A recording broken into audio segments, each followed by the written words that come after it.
Welcome. In this video, I'll show you how to create a custom category here in Spendee. All right. So first up, let's go ahead over to our timeline. And here, what we're going to do is just create a new transaction. Okay. Tap on the plus sign right here.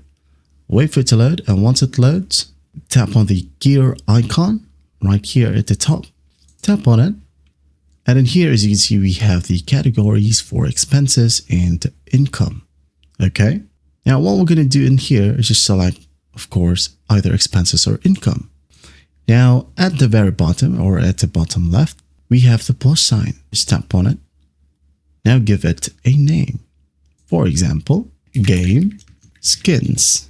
All right. Now go ahead and give it a color.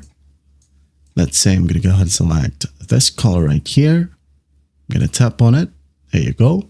Also, give it an icon. Okay.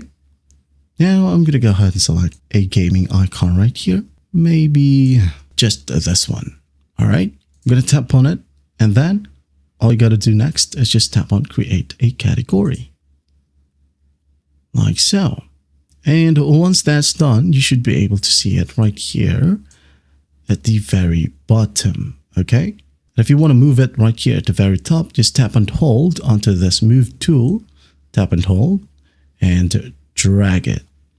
Okay, like so, as if your game skins is your priority. Okay, now go back. Now, if you want to add in a transaction, for example, okay, under expenses, you should be able to see game skins right here. Okay, just tap on it.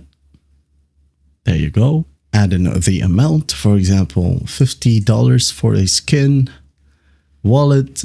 Select from one of your wallets. For example, we have here excess cash, like so. I'm just going to change this one to 10 or maybe 7, as I only have 10 bucks in my excess wallet. Okay. Now the date, maybe yesterday. Write down a note. Valorant skin, just for example. Go back. Add transaction. There you go. It is now added. You could also create a custom category by going to more right here at the bottom right. Like so, go ahead over to categories and just tap on the plus sign. And that is it. That is how you create a custom category in Spendee. Well, I hope this video helps and I'll see you in the next one.